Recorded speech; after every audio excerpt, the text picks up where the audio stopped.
Hello, my name is Chris Harris and I'm from Allery Chemistry, and welcome to this video on OCR B salters, Equilibria acid base, and this one is for the oceans topic.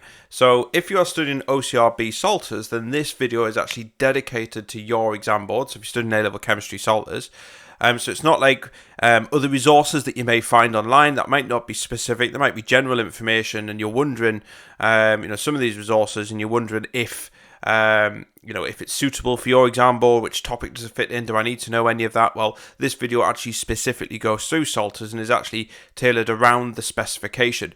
And in fact, I've done a full range of videos for OCR B salters for year 1 and year 2. As well as I've done some general videos as well, some general whiteboard tutorial videos as well on Allery Chemistry YouTube channel. There's a full range on there. It's all for free. All I ask is you hit the subscribe button. Get my words out. That'll be absolutely fantastic if you can do that, just to show your support, and you get all the updates as well. As long as people keep subscribing and watching and liking the videos, then I will keep making them, and I'll update them obviously if the syllabus updates as well. So I'll keep all that up to date. This video is actually made from slides that I've made that you're able to purchase. Actually, they're really good value for money. If you click on the link in the description box below, you'll be able to get hold of them there. So you can be able to use them on your tablet or your smartphone. And I've known some people to even print these out as well and use them in like a ring binder and use them as their revision notes. So there's loads of information on there, but if you just click on the description box, you'll be able to get a hold of them there. Okay, so like I say, this is dedicated to the salters specification, and so therefore it meets the specification points, as you can see on there. Now, this is part of 3 videos in the oceans topic, so I've split it up, otherwise it'd be probably the biggest video in the world if I did it all in one. So I have split it up into 3 separate videos, so have a look on Allery Chemistry YouTube channel. You'll be able to get loads of information on there about oceans, about the oceans topic. Like I say, there's 2 other videos on there, but in this video we're going to be looking at Equilibria acid base, as the title suggests. So that means we're going to be looking at acid base reactions. We're going to be looking at Ka and pKa, and we're going to be looking at weak and strong acids and bases. We're also going to be looking at Kw, calculating pH, and then finally we're going to be looking at buffers towards the end of the video as well. So you can see it is tailored to the specification. Okay, so let's start by looking at Brønsted-Lowry acids and bases first. So Brønsted-Lowry, should I say, they were Danish and British chemists respectively, and they basically worked together to come up with a theory to explain how acids and bases work. So you can see these 2 handsome chaps on the screen there. The one on the left is Thomas Lowry, and the one on the right is Johannes Brønsted. So it was them 2 who basically came up with a theory to explain how these acids and bases work, which is quite useful because, acids and bases are obviously used everywhere in chemistry. Okay, so Brønsted-Lowry acids are proton donors. That was the first point that they came up with. Okay, so they're proton donors, and so therefore when we mix acids with water, hydrogen ions are released. So they're the H+ ions. So that's how we know that something is acidic, because they're donated. So H+ ions, they don't actually exist on their own in water. And no, you might have seen chemical reactions where you see H+ ions actually being written in an equation, and that's fine because that represents an acid. But in reality, they actually form hydroxonium ions, or they're also known as hydronium ions as well. That's H3O+. And it's actually these solutions that make it's actually these that make the solution acidic. Okay, but for simplicity purposes, we normally just use H+ in equations. So just be aware of what the exam board's after. If they want you to write H3O+, then that just means H+ is the same. But you'll see, again, I'll just try and keep it to simplify it a little bit. I'll write it as H+, but just be aware that in reality it is the hydroxonium ion that makes something acidic. So an example would be something like this, where HA is actually used to represent an acid. React that with water and you form your hydroxonium ion, as you can see there, H3O+, and A-. Okay, so notice these are aqueous because they're ions in solution. Okay, so Brønsted-Lowry bases are proton acceptors, so they accept protons. So an acid donates protons, a base accepts protons. So when we mix bases with water, they react with H plus ions to form hydroxide ions, which are OH minus ions. So an example equation would be this. Now we're using B as the to represent the base, and then obviously we've got water, as you can see there. So it's reacting with water, and we form BH plus and OH minus, and it's the OH minus in solution that makes something basic. Okay, so it's these ions here. So it's H3O plus ions that make it acidic, OH minus ions that make it basic. Okay. So what we need to do, so we know what an acid is and what a base is, and we know the kind of relationship with them, the relationship with H plus ions, okay? What we need to be able to do is identify a strong acid and a weak base, and a weak acid and a strong base. So you need to be able to identify them, and that's what we're going to be looking at now. So acids can be either weak or strong, like I say, and just as a reminder, when acids and bases in solution, they actually are in equilibrium, and we have this equilibrium arrow to represent this, and we're going to be talking a lot about this clearly because the topic is obviously equilibria. So you can see here that when acids and bases react with water, they're in reversible reactions. HA represents your acid. React it with water, you form your hydroxonium ion, H3O plus and A minus, and your base reacting with water forms BH plus and OH minus, just as a reminder from the last slide. So strong bases dissociate, or ionize is another word we can use. They dissociate completely, and weak bases dissociate poorly. Okay, so they don't dissociate much, and it's exactly the same for acids as well. So strong acids dissociate completely, so almost completely, so they dissociate well, whereas weak acids don't dissociate very well at all. So we're going to look at some examples of what is weak and strong. So we'll start with a weak acid first. So weak acids are carboxylic acids. So things like, for example, ethanoic acid, CH3COOH is ethanoic acid. So just a little bit of information here with regards to equilibrium. So the backwards reaction in weak acids, there's an example there of the reaction.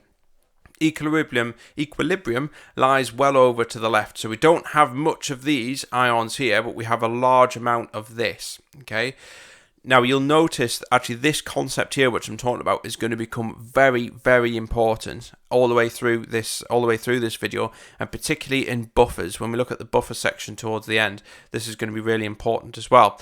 So you can see here that we've got our weak acid on the left and our ions on the right, but equilibrium is well over to the left here. Okay, strong acids. These are examples like hydrochloric acid, sulfuric acid, nitric acid. So these are all examples of strong acids. So the forwards reaction is favoured strongly in these types of reactions. We get loads of H plus ions produced. That's what makes them strong. So here we go. Here's our HCl, strong acid, equilibrium line well over to the right. We have large amounts of H plus and Cl minus ions, and we don't have much HCl molecules at all. So that lies well over to the right. Whereas a strong base examples are things like sodium hydroxide, potassium hydroxide. These are examples of strong bases. Equilibrium lies well over to the right, again because it's a strong base, so we get loads of OH minus ions and Na plus ions, so equilibrium lies well over to the right. There isn't much of this whatsoever. And finally, weak bases are things like ammonia is a classic example of a weak base. The backwards reaction is favoured more so equilibrium lies well over to the left, which is this side, so we don't get many of these ions at all on the right hand side there. Okay, so you can see here our strong bases and our strong acids at the top there. Okay, our strong acids and weak bases. Strong acids and weak acids, and strong bases and weak bases at the bottom.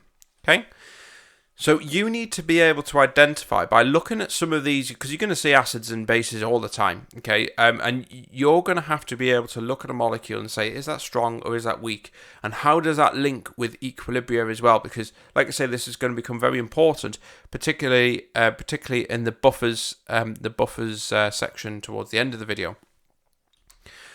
Okay, so when acids and bases react with each other, then protons are exchanged. Remember we looked at the Brønsted-Lowry theory that acids were Brønsted-Lowry acids were proton donors and the bases were proton acceptors. Okay, so we're going to have electrons moving around left and right here.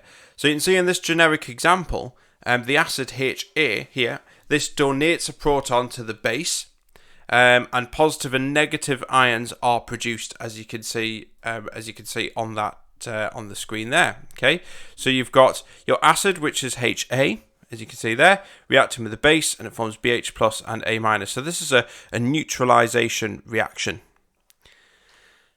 Okay, so remember this from year 1 chemistry. So this reaction is in equilibrium, and so this is to do with Le Chatelier's principle, if you can remember that.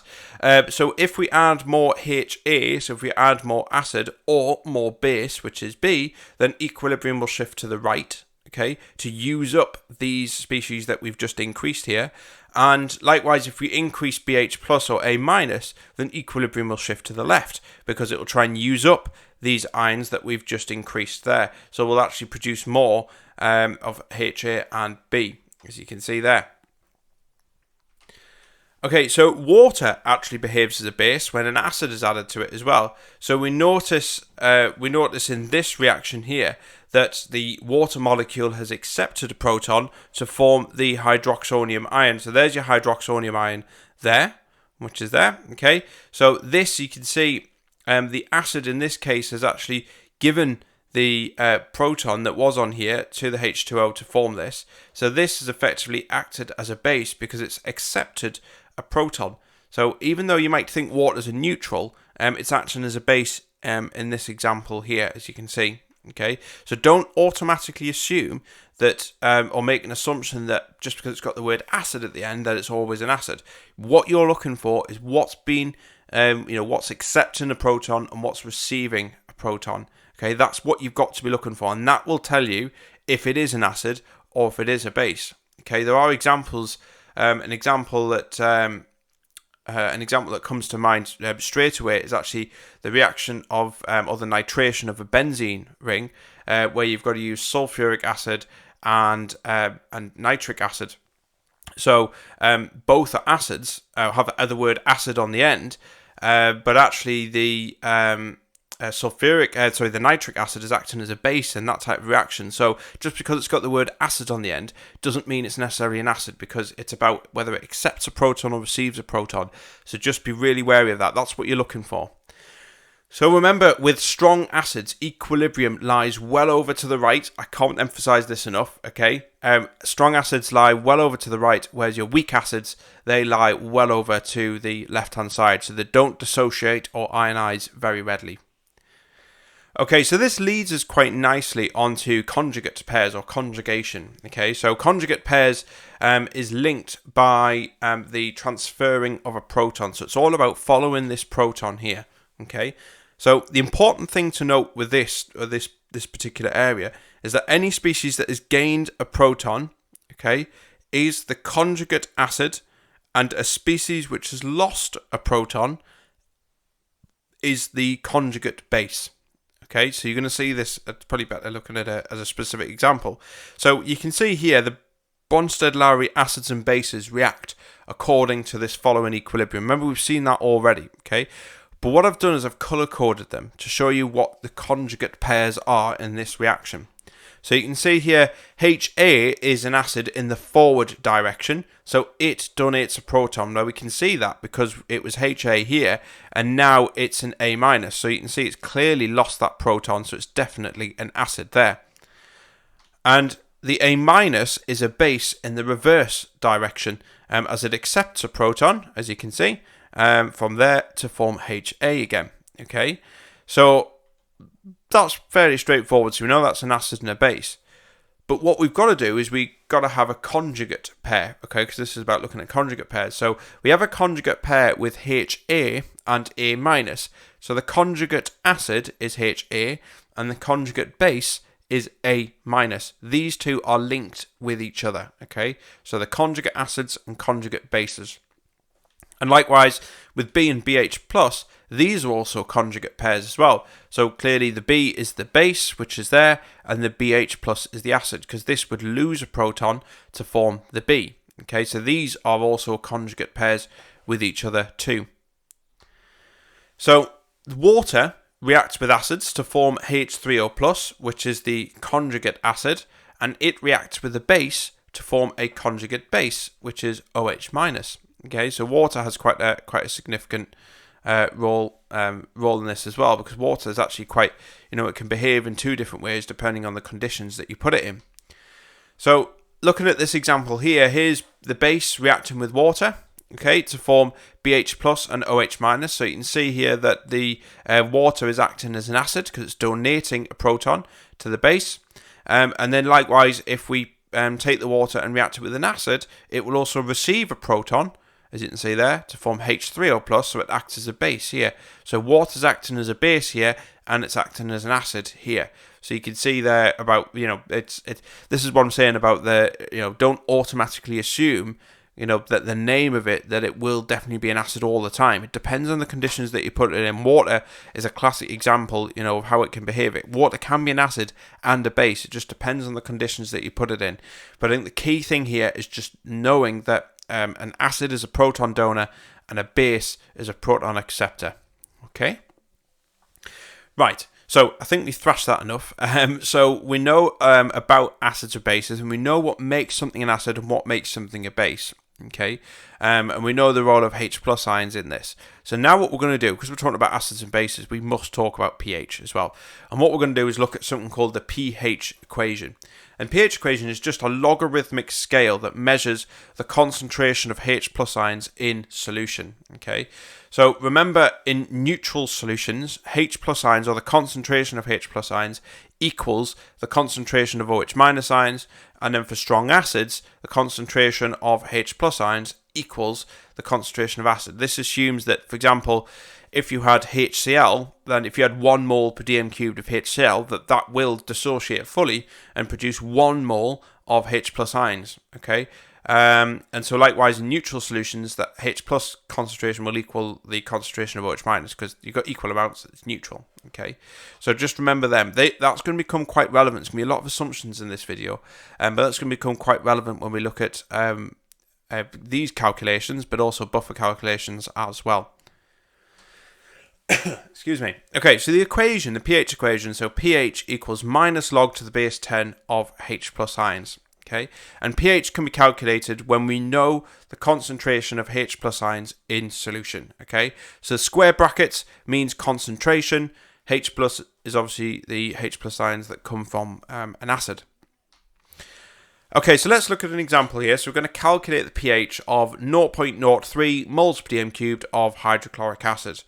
So the first point really to note is that hydrochloric acid is a strong acid, and so what we assume, and this is, you see, like I said, there's a lot of assumptions here. We assume that it dissociates fully in solution. So in other words, you get a large amount, or you get basically all the molecule dissociates to form H+ ions, and therefore what we can assume that in this reaction, that whatever the concentration of this is, will have the same concentration of that and that. Okay, so basically that makes the maths a lot easier, because we can then just use the equation pH minus log of 0.03, because that's the concentration of the acid, and that's a pH of 1.52. With these type of calculations, it's important to make sure it's sensible.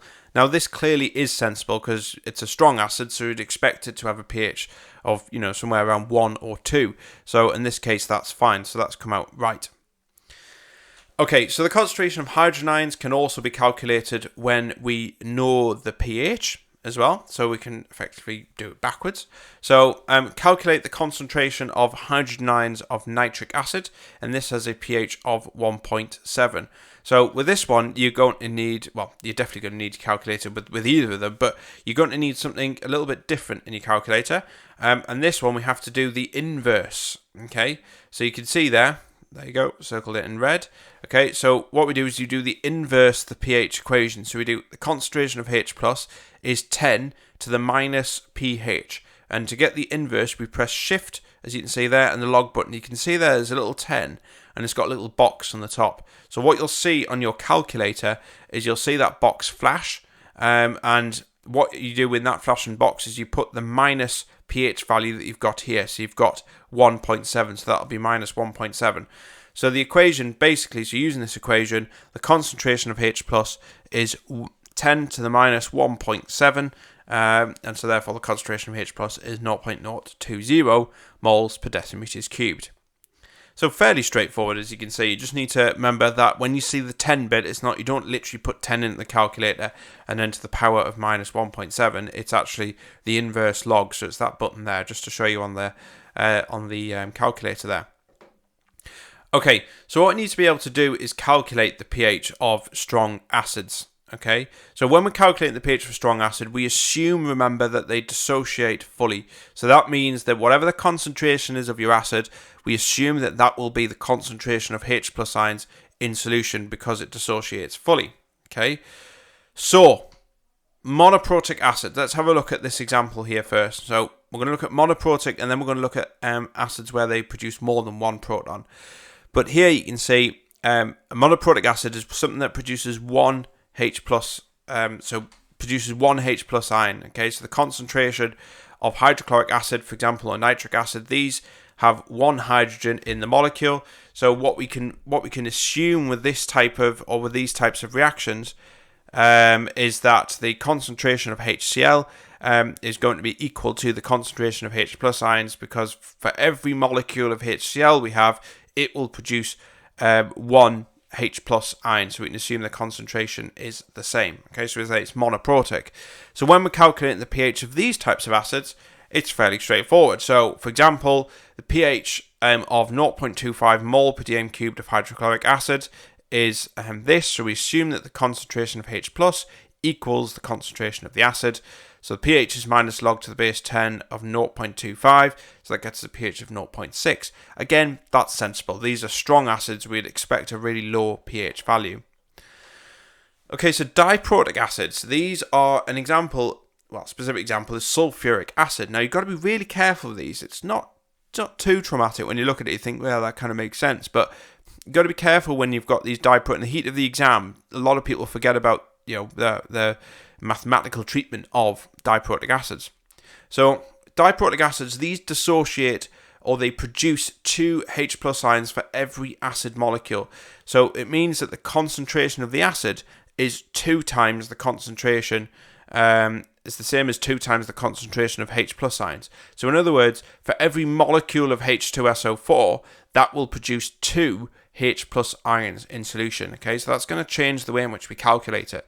So let's have a look at this example.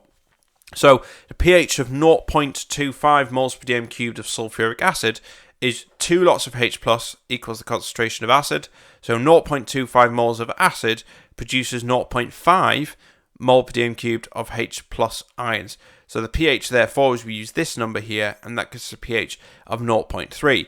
Again, that's quite sensible. That's a sensible number because this is a strong acid, so you're going to expect this to be a low pH. So you can see that the treatment of diprotic, all you have to do is double it. But remember, okay, they're both strong acids, so we assume that the concentration of the acid is the same as the concentration of H plus ions, but we've got to take into account the molar ratios as well. And you might have triprotic acids like phosphoric acid as an example, H3PO4, that you would multiply that by 3 instead of 2. So you're just following the same way. Okay, so it wouldn't be acid-base equilibria or anything like that if we didn't have a titration in the mix, did we? So we're going to look at titrations here. Now, titrations in the context of acid-base reactions here, they can be used to work out the concentration of an acid or base. So what we're going to do here is we're going to look at the setup of a titration and just look at some of the practical skills required for this.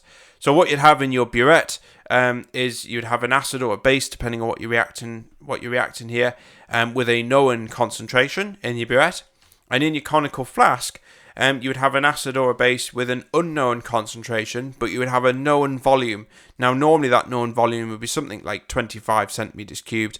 It's only a standard measurement that you'd put in your conical flask, and you'd have to add a couple of drops of indicator in here as well to watch out for an endpoint.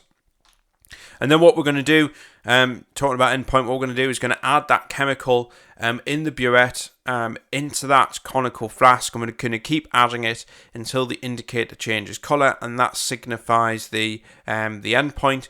what we've got to be really careful to do is we've got to be able to add the chemical in the burette drop by drop near the end point. What we don't want to be doing is adding it really quickly and we miss the end point.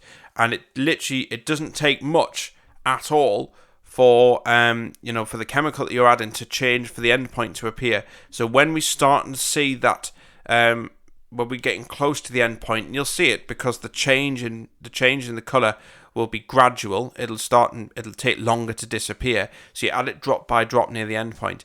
Normally what you would do is you'd do a rough run at the start to get a rough idea where that end point may be, and then you do a second run to kind of speed up the addition of the chemical quickly initially and then slow it down towards the end point. Okay, so we read how much chemical was added from the burette to neutralize the chemical in the conical flask, and we read the bottom of the meniscus always. Okay, so in your burette you'll see you've got this meniscus that appears in your burette. We always read from the bottom of the meniscus, so in this case you can see here that this one is 20 centimeters cubed, not 19.8. So obviously 19.8 would be at the top line here, so it must be 20. We always read from the bottom of the meniscus. Okay, standard. Right, and then once you've done that, we then then record our results to 2 decimal places. Really important. Record your results to 2 decimal places, and you repeat that until you get 2 concordant results. So all that means is that you get results that are 0.10 centimeters cubed of each other. So what you don't want is something where you're measuring one at 20, let's say, another one's at 22, and another one's at 23. Because they're not concordant, you don't know which one is accurate. So you've got to keep doing it until you get within 0.1 centimeters cubed of each other, and obviously that will tell you your end point as well. Okay, so very important, you need to know the mechanics of these titrations and how to do them. And you're probably sick of doing them. You've probably done loads of them already, but you do need to know the mechanics of it. You do need to know the practical side of it, and how to actually conduct titration. Okay, so what we're going to do is we're going to look at another area of acid-base chemistry, and this is called the ionic product of water, or Kw. Okay, so we've looked at acids and bases, and we know what they do, and water actually plays an integral part within acid-base chemistry. So no surprise that it takes center of attention, and it actually has its own constant, which is Kw, and we're going to look at this, and this is going to play quite an important role in working out the pH of bases, for example.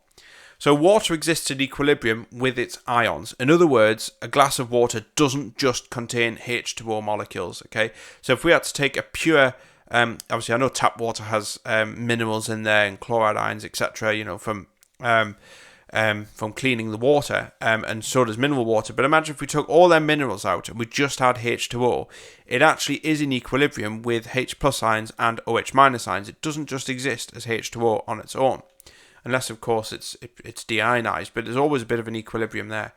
So here's an example. So water actually dissociates, like I said, into hydroxide ions, which are OH minus ions, and hydroxonium ions, or also known as hydronium ions, H3O plus. Okay, so it actually exists in this equilibrium here. So remember, in reality, that is what exists. That's what makes something acidic.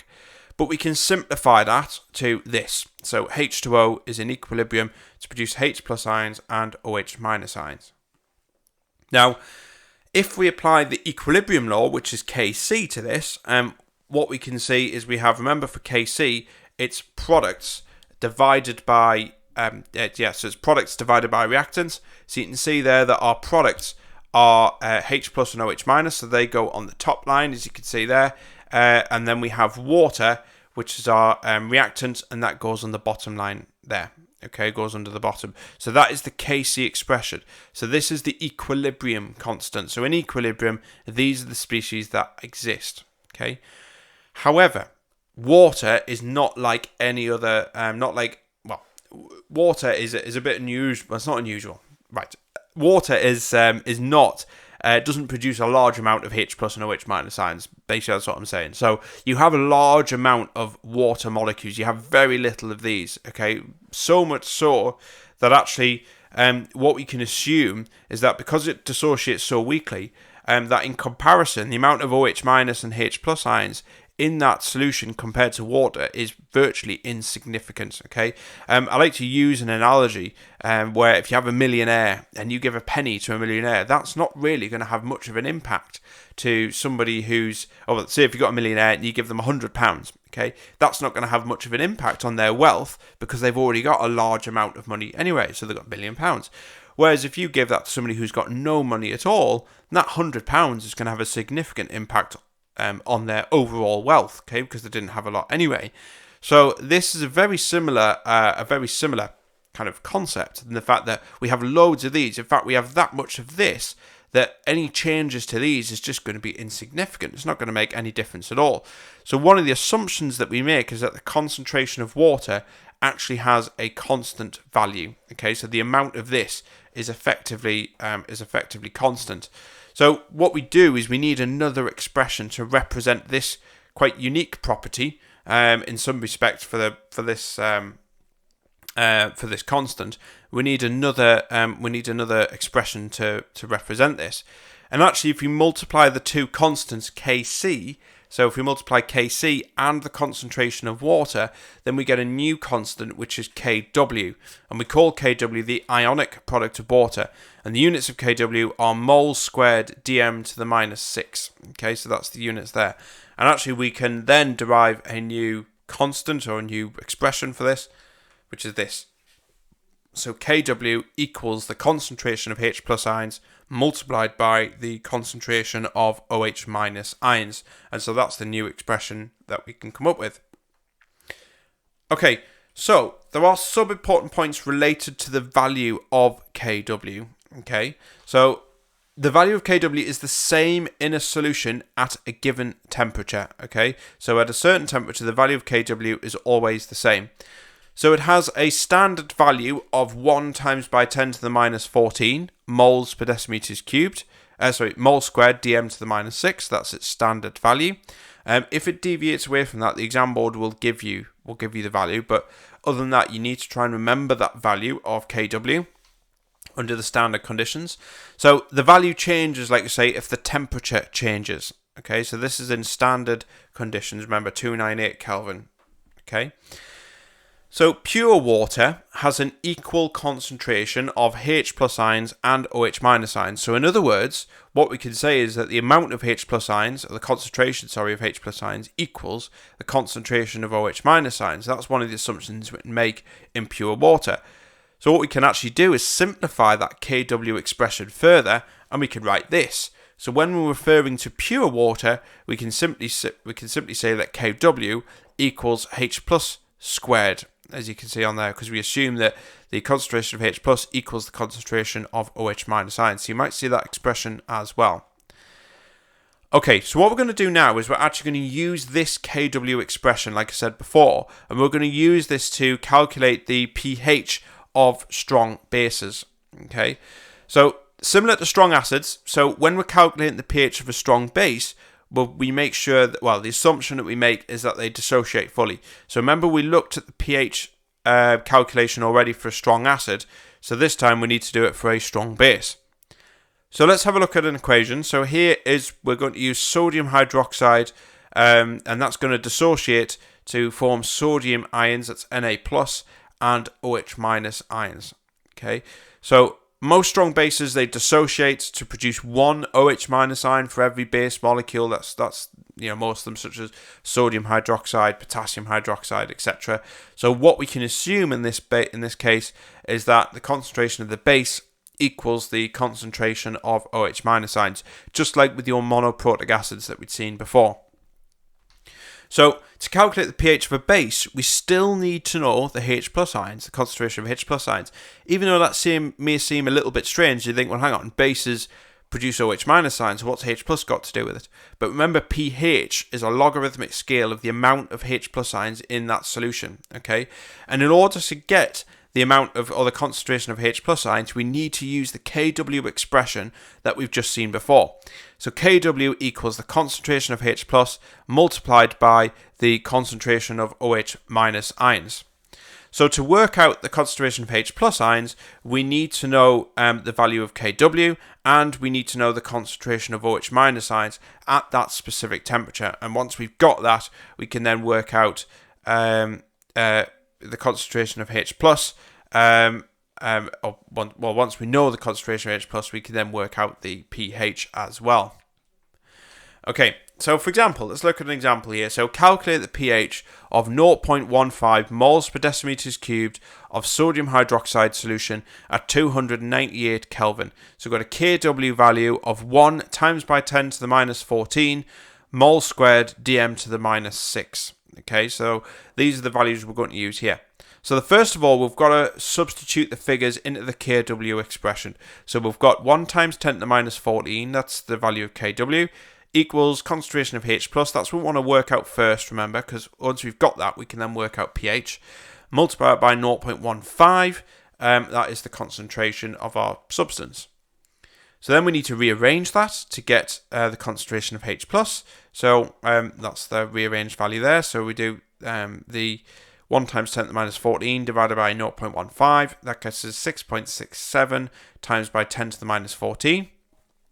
And then thirdly, we then need to calculate the pH. So we just use the pH equation that we've seen already. So pH is the minus log base 10 times by 6.67 times by 10 to the minus 14. That's going to give us a pH of 13.18. Okay, so that's fine. So far, just in summary, we know what an acid is, we know what a base is, we know what a weak acid is, and we know what a weak base is as well. And we know the difference between the two in terms of equilibrium. We've also looked at how we can calculate the pH of a strong acid. We've looked at Kw, which is the ionic product of water, that constant. And then we've looked at how you calculate the pH of a strong base. Fine. Okay, a few assumptions so far. What we need to be able to do is work out the pH of a weak acid. Now, we can't make the same assumptions as we've done for a strong acid as we can for a weak acid. So what we need to do is we need to use a separate constant called Ka, and this is called the acid dissociation constant. Okay. Now, we know, because we've seen this already, that weak acids dissociate slightly. They're not like strong acids where they dissociate fully, so we can assume that the concentration of acid equals the concentration of H plus ions. With weak acids, they only dissociate slightly, so we have to use another constant to help work out the pH values of them. So here, what we can assume is that the concentration of the concentration of H plus equals the concentration of an acid. For strong acids, we can't do this for weak acids. We used Ka. And so remember, for weak acids, they exist in the same equilibrium as strong acids. It's just that equilibrium lies well over to the left-hand side. We don't have many of these at all. Okay, so this is for a weak acid. So this is why we need to use this other constant. Now, we've got a couple of assumptions to make here. So the first assumption is that only a small amount of the weak acid dissociates. So what we can assume is that the concentration of weak acid at equilibrium is roughly the same as, or approximately equal to, the concentration of the weak acid at the start, before we actually allowed it to dissociate. So like we say, equilibrium law can be applied here, as we have an equilibrium reaction still. Just because it's a weak acid, we still have an equilibrium, and so we can use the Ka expression to represent this reaction, a bit like what we did with the water one. So Ka is products, remember, divided by reactants. So we've got the Ka equals the concentration of H plus over A minus, so that's in this equation here, divided by the concentration of HA at the start. Remember, we assume that this is the same as what it is at equilibrium. The units are moles per decimeters cubed for Ka. And the second assumption we make is that the dissociation of acid is greater than the dissociation of water present in the solution.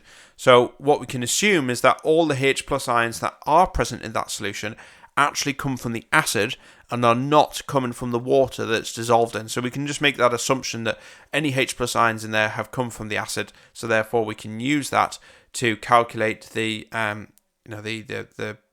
pH of the acid. Now, that's a fair assumption to make, because as you've seen before in the previous slide with the Kw expression, there is very little H plus ions produced from the dissociation of water, so we can make that assumption quite safely. So in other words, what that means is the concentration of H plus ions, okay, which is this, roughly equals the concentration of A minus ions that are both of these are produced from the acid, which is HA, okay. So now what we can do is actually we can simplify that Ka expression that we can see there. And we can simplify it to this, which is Ka equals the concentration of H plus squared, because we can assume that these two equal the same, divided by the concentration of HA. And that's the Ka expression that we use. Now, just a word of warning that this is fine for calculating the pH of a weak acid. However, you'll see later we can't use this for calculating the pH of a buffer solution. We've got to keep this expression for a buffer. But I'm just saying this now, just so that you're aware. Okay, so this is only used for when you're working out a weak acid. Okay, so let's actually skip on to that and have a look at how we actually calculate the pH of a weak acid. So we use that Ka expression, that simplified version of that Ka expression, to work out or calculate the pH of a weak acid. So let's have a look at an example here. So we're going to calculate the pH of 0.0300 moles per dm cubed of ethanoic acid at 298 Kelvin, and the Ka for ethanoic acid is 298 Kelvin is 1.76 times by 10 to the minus 5 moles per decimeters cubed. Okay, so the first thing we need to do here is write down our Ka expression. So our Ka expression is Ka equals H plus squared divided by your ethanoic acid, the concentration of ethanoic acid below that. So then once we've done that, we need to rearrange this equation to work out, because we're going to work out pH, so we need H plus ions, we need the concentration of H plus. So we need to rearrange that to get H plus squared. So H plus squared equals Ka, and then concentration of ethanoic acid, which is there. So H plus squared equals these two numbers multiplied together, so that's Ka and the concentration of ethanoic acid. And we get a value of 5.28 times by 10 to the minus 7. Now notice this is H plus squared, okay? We need to square root that to get H plus. Don't forget to do that step, okay? Really important. We need to square root that first. So calculate the concentration of H plus by taking the square root of H plus squared. So that's going to get us 7.27 times by 10 to the minus 4. Okay, that tells us the concentration of H plus ions. Now we've got the concentration of H plus ions, we can now use that and use that pH equation that we've seen before to work out the pH. So here we go, calculate the pH. pH equals minus log of H plus, so that's going to be minus log of 7.27 times by 10 to the minus 4. That's going to give us a pH of 3.14. Check to make sure that is sensible. Okay, in which case it is. 3.14 it's quite a strong weak acid, but it's weak acid. Okay, so that's sensible. If you're getting something like 1, that can't be right, because that's not a weak acid. And likewise, if you're getting something like 14 or 13, then that's a base. So that's definitely not going to be right. So just make sure your number's sensible. So just check it. It does have a meaning. Okay, so what we're going to do now is calculating, using this kind of similar equation, we're going to calculate the Ka, or the concentration of weak acid. So it's just about rearranging the same equation here. So we can use that Ka expression to calculate Ka, or a concentration of a weak acid. So calculate the concentration in moles per dm cubed of methanoic acid at 298 Kelvin with a pH of 3.14, and the Ka for methanoic acid is 298 Kelvin is 1.77 times by 10 to the minus 4 moles per decimeters cubed. Okay, so what we need to do is here we need to work out the concentration of the acid. So we've been given the pH this time. So again, we need to calculate the concentration of H plus using the pH equation. So we're starting with the pH equation this time here. So pH equals minus log of H plus. So we rearrange that to get the inverse. Remember what we'd seen before. So the inverse of minus pH, that's minus 3.14, and that's going to give us the concentration of H plus to be 7.24 times by 10 to the minus 4 moles per decimeters cubed. So now we've got that, we now then need to work out the Ka. We need to write down the Ka expression for this reaction. Okay, so let's have a look. There it is. So we write down the Ka expression. So Ka equals H plus squared divided by the concentration of our methanoic acid. We have the concentration of H plus. We've got that, as you can see. We just worked that out there. We have Ka as well because we've been told that, which is there. And then obviously we can then work out this bit. So you might start and see it coming together.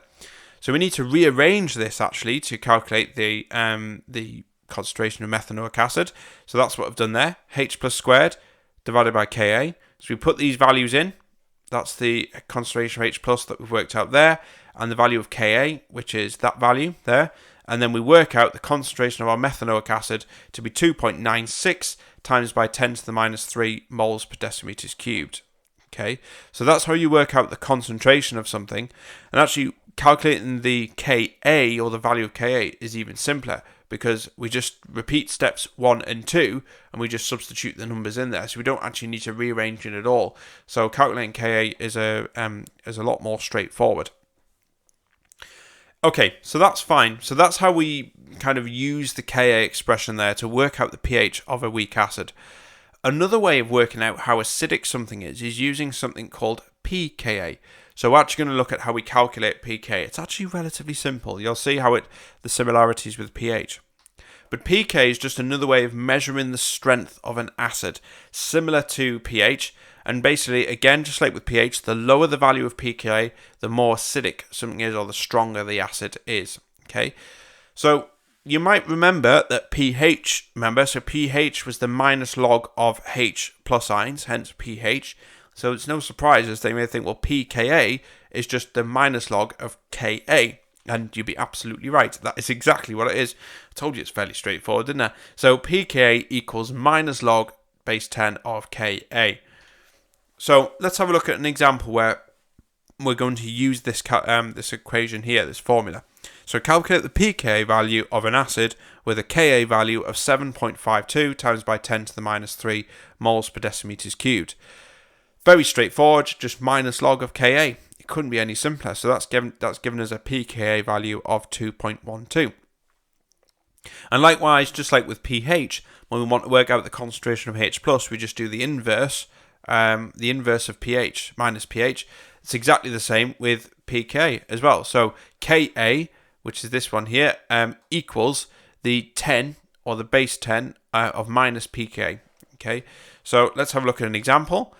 So calculate the pH of 0.0250 moles per decimeters cubed of ethanoic acid at 298 Kelvin, which has a pKa value of 4.75 at 298 Kelvin. So calculate the Ka. So it's just 10 to the minus pK. Remember, that's shift and the log button, and that gives you the 10. The little flashing box appears. You just put minus 4.75 in there, and that gives us a value of 1.78 times by 10 to the minus 5. So that's given us the Ka value here. But remember, we're wanting to work out the pH of this. Okay, we're calculating the pH. So we've got Ka, and the reason why we need to work out Ka is because we need to use the Ka expression to work out H+, concentration of H+ ions, and then once we've worked out the concentration of H+, we then put that into the pH equation to work out pH. So there's your Ka value. So then, like I say, we bring in our Ka expression. So Ka equals the concentration of H+ squared divided by the concentration of ethanoic acid at the bottom. Rearrange that to get H+ squared. So that's Ka times the concentration of ethanoic acid. So that's these two numbers here. We get the concentration of H+ squared to be that. Remember, we've got to square root it to get the concentration of H+. So we get 6.67 times by 10 to the minus 4 moles per dm cubed. That's the concentration of H+ ions in this solution here. And then finally, once we've got that, we then need to work out pH. So remember, pH is minus log of H+ ions, so that's going to be 3.18. Again, check it. 3.18 is a weak acid, and it is ethanoic acid, which we know is a weak acid, so that's a sensible answer. Okay, so now what we're going to do is we're now going to turn our attentions to, in the last part of this video, to buffers. Okay, now buffers can be quite tricky, and if you've seen buffers already, you'll probably be bracing yourself for this. If you haven't, I'm going to try and make this as simple and as easy as I possibly can. Right, very important. I think we need to know what a buffer is first, or the definition of a buffer. So a buffer is a chemical that resists the change in pH when small amounts of acid or base are added to it. Okay, it doesn't stop the change on pH, it just resists it. Okay, very, very important. It just resists it, doesn't actually stop it. Now there's two types of buffer, but thankfully salters have been kind to you, OCR salters have been kind to you. You only need to know about acidic buffers. Okay, but there are basic buffers as well, but you only need to know the mechanics of an acidic buffer. Okay, so we're going to start with acidic buffers first and going through that. Then we're going to do a little bit of calculation, and then we're going to look at where they're applied. Okay, the application of these, because they are really, really important. So acidic buffers, they resist the change in pH of something. Okay, basically they resist the change in pH to keep the solution below pH 7. So they're an acidic buffer. They're keeping something acidic. They are made. Really, how they're made is really simple. The actual understanding of it is quite complicated, so I'm going to try and work through it fairly slowly so you can understand it. But they're made from a weak acid and its salt. So let's have a look. An example of an acidic buffer is ethanoic acid. So this is CH3COOH, that's a weak acid, and its salt, sodium ethanoate, CH3CO-Na+. It must be the salt of the weak acid that we're using. You can't just use any old salt. It must be the salt of the weak acid that we're using, otherwise it won't work. Okay? So in any buffer solution, there are two equilibrium equations at play. So the two equations coexist in the same beaker. Okay? So I'm going to try and break this down as much as I can, but I'm going to take it through slowly and I need you to get your imagination brains on here. Okay? You've got one beaker, and inside that beaker you have two equations that kind of link together with each other. Okay? So let's have a look at the first equation in this one beaker. So the first reaction is this. We've got a weak acid, and this acid, remember, dissociates weakly. So we have loads of this, okay? And we have not many of these ions. We have a H plus and CH3CO minus. So what I'm saying is here, the concentration of these substances are low. The concentration of these substances are high, of this substance here, which is high. So the weak acid's equilibrium lies well over to the left. Okay, so that's equation number one. In the same beaker, there is this equation happening as well, which is this. So this is your salt, the weak salt. So salts are soluble, remember. So when we dissolve this, or when we add this into solution, this dissociates readily. And we produce loads of these ions here from the salt, and we don't have much of the original salt here. So we've got a low concentration of this, but a high concentration of both of these. So salts dissociate strongly, okay? So the equilibrium lies well over to the right. Now, I hope you're following this, okay? So what we're going to do is we're going to stress this. We're going to put this under some kind of strain, okay? So what we're going to do is we're going to add an acid to this beaker. So remember, this beaker has both of these equations. Both of these are in the same beaker, okay, at once. So we're going to add an acid to it, and we're going to see what happens. How does this buffer actually resist the change in pH? So for this, you're going to have to get your equilibrium head on, okay? You're going to have to think about Le Chatelier's principle, and you're going to have to think about the kind of what makes up this, okay? The ions that are in this beaker, okay? So we're going to look at what happens when we add an acid and when we add a base, okay? So let's have a look at the acid first, okay? So when we add an acid to this buffer, so the H plus ions react with the, this is the ethanoate ions here, CH3CO minus ions in solution. Why do they do that? Well, these are H plus ions. They are going to be attracted to something that's negative, aren't they? They're not going to go for anything on here. They're not going to go for this because they're neutral, okay? And they're not going to go for anything positive. They're going to go for something negative. So that's why they react with them. Now, thankfully, we have a system in this equation here at the bottom. We have loads of these. So if we have a good supply of these, then we're going to have loads of these. Okay, so that's fine. So they will react. There's a high concentration of these from the salt. And so what happens is when we react a H plus ion with this, we actually produce this, or weak acid. So these equations are interlinked. It may seem a bit odd, but they are. So I'm going to draw a big arrow linking the two together there. Okay, so equilibrium shifts to the left. We're going to the left-hand side of this equation. Okay, I know that might sound strange. You're thinking, how, when you're going from one equation to another? But remember, these are in the same beaker. They coexist. So we can flip between one equation to the other. Okay, so that's fine.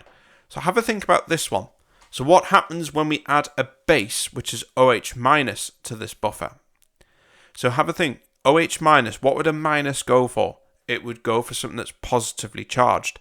Now you might think, okay, well these two are out of the question, so they're neutral. These two are negatively charged, but I've got a H plus and an Na plus. Now you might think, all right, well, which one does it react with?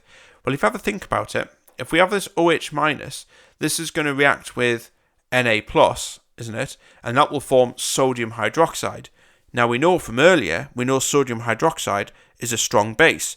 And what happens to strong bases when they're in solution? They dissociate fully. So you're just going to end up back at square one. You're going to have Na plus and OH minus back again. So actually, the one of interest here is actually the OH minus reacting with the H plus ions at the top here. So that's exactly what we're going to focus on. So they react with the H plus ions in solution. Now stop there. Now I know what you're thinking. You probably, well, I don't know if you are, but you're thinking, well, hang on, you haven't got much of these. So it's not going to take many OH minus ions to overwhelm this, is it? So you haven't got many of these at all. Well, this is where it gets pretty clever here. So these OH minus ions will react with H pluses. But remember, there isn't many of these, but these have been formed by your ethanoic acid, and we have loads of this. So this is like the OH minus taking the H pluses, but these are replenished by the breakdown of this ethanoic acid. It's Le Chatelier's principle, okay? We use up the H plus ions, equilibrium will shift to the right to replace the H plus ions that have been lost by the ethanoic acid, okay? So this is where the Le Chatelier bit comes in, like I said, all right? So that's replaced. Low concentration of these, they can be reproduced because you've got loads of the weak acid, so they counteract the change. That's Le Chatelier's principle. So as I said, equilibrium, there we are, shifts to the right to replace the H plus ions. That was a bit of a headache, okay? If you're ever stuck, just pause it, rewind it, and go through it again and make sure that you understand it, okay? Okay, so let's have a look at some of the uses of these buffers, okay? Because buffers are, you might think, all right, well, that's good enough. Well, where do I actually see these? They're used everywhere, okay? Literally everywhere. I don't think it's literally in your body as well. So buffers have many uses when it comes to household products or the naturally occurring. For example, blood is a good example of that. So let's look at blood. Blood, you know what blood is, it's in your body. Its pH is maintained at 7.4. Okay, you might think, why? Why 7.4? Why does it need to be a certain pH? You've got cells in your body, and the biologist may be screaming at you here, saying, well, of course, you get your enzymes won't work properly if they're the wrong pH, and that's exactly what it is. Your body has cells in there which will only function at specific pH. And so therefore the blood, it is vital that the blood needs to be constant at 7.4.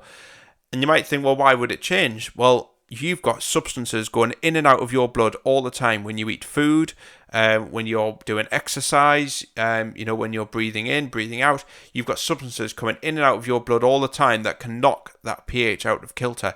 So you need a reliable system in your blood to be able to readjust the blood pH if circumstances change.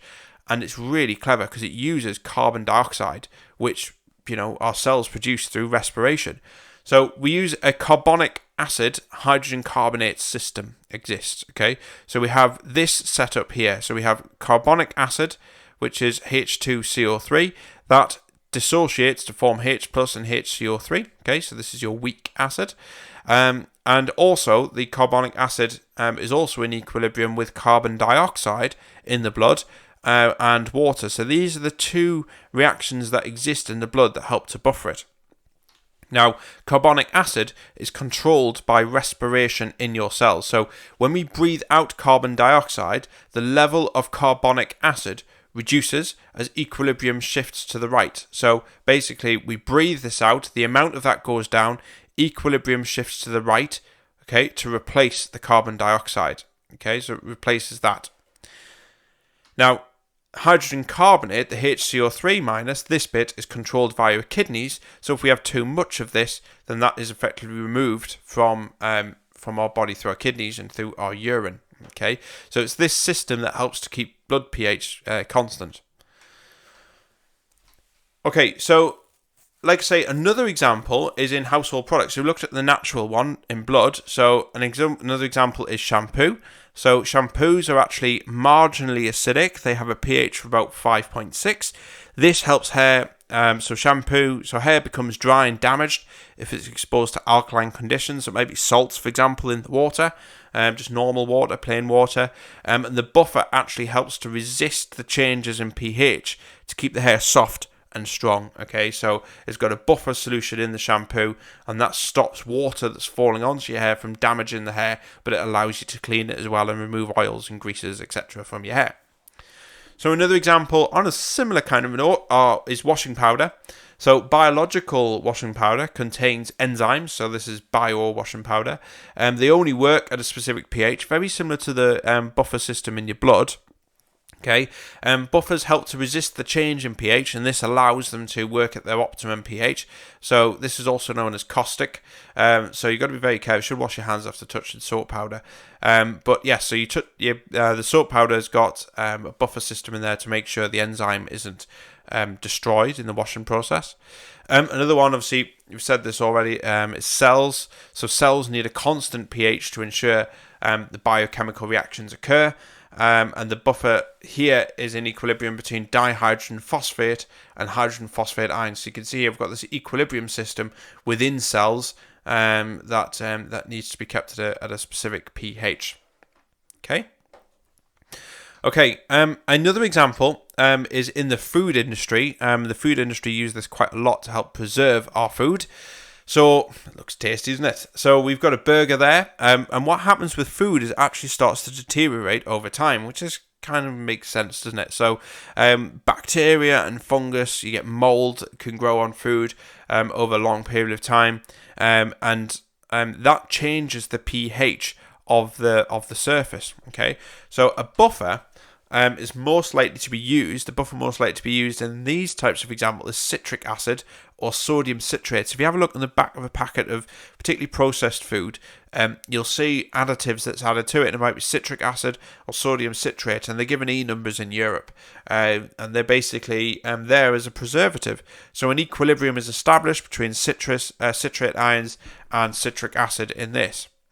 So, and again, that helps to keep the stopping the food from spoiling effectively.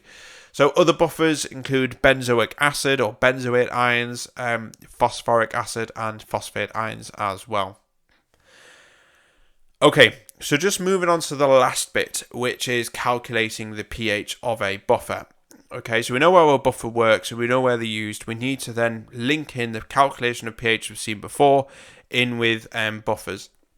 So to calculate the pH of a buffer, we need to know the Ka value and the concentration of the weak acid and its salt. Okay, so remember when we looked at the Ka expression, and we said that you could simplify it to H plus squared. This is where you don't use the H. You can't use H plus squared when it's talking about buffers. We must keep H plus and A minus separate. You'll see it in this example. So let's calculate the pH of a buffer that contains 2.35 times by 10 to the minus 2 moles of methanoic acid and 1.84 times by 10 to the minus 2 moles of sodium methanoate in a 1 decimeter cubed solution, and the value of Ka at 25 degrees Celsius for methanoic acid is 1.78 times by 10 to the minus 4 moles per decimeters cubed. Okay, so when you're presented with a question like this, what you've first got to do is write down your Ka expression and write down your equation here.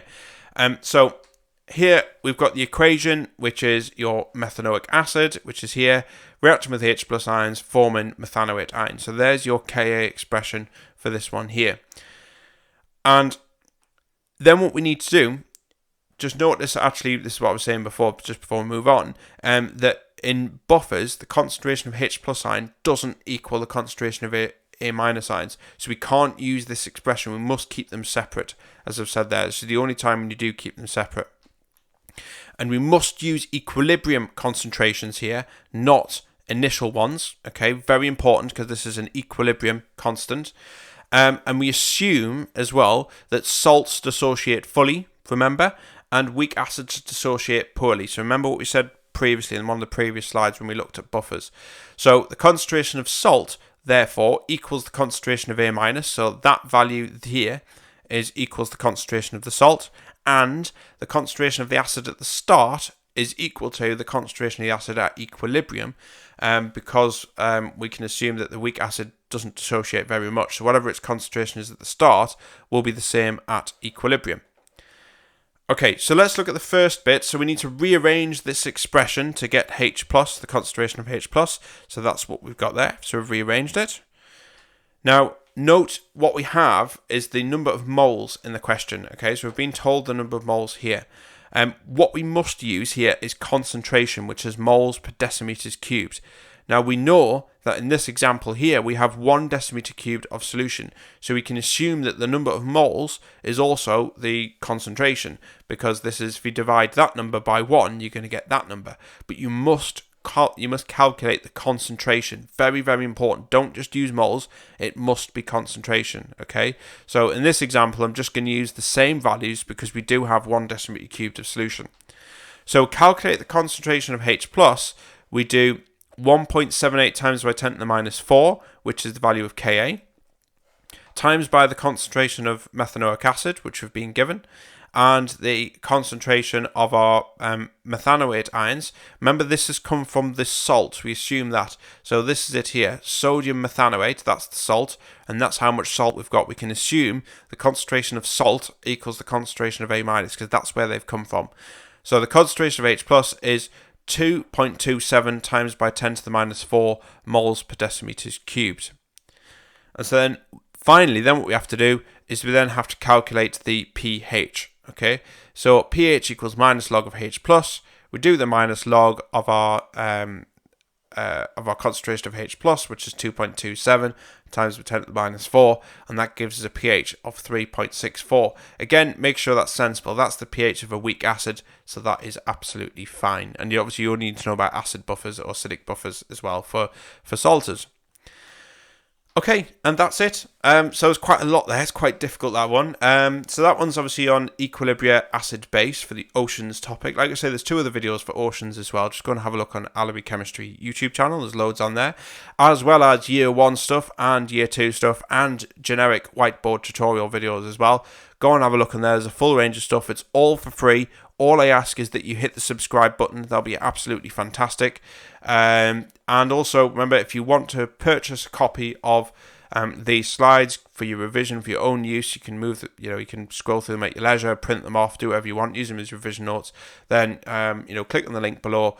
You'll be able to get a hold of them there. Great value for money. Okay, that's it. Bye bye.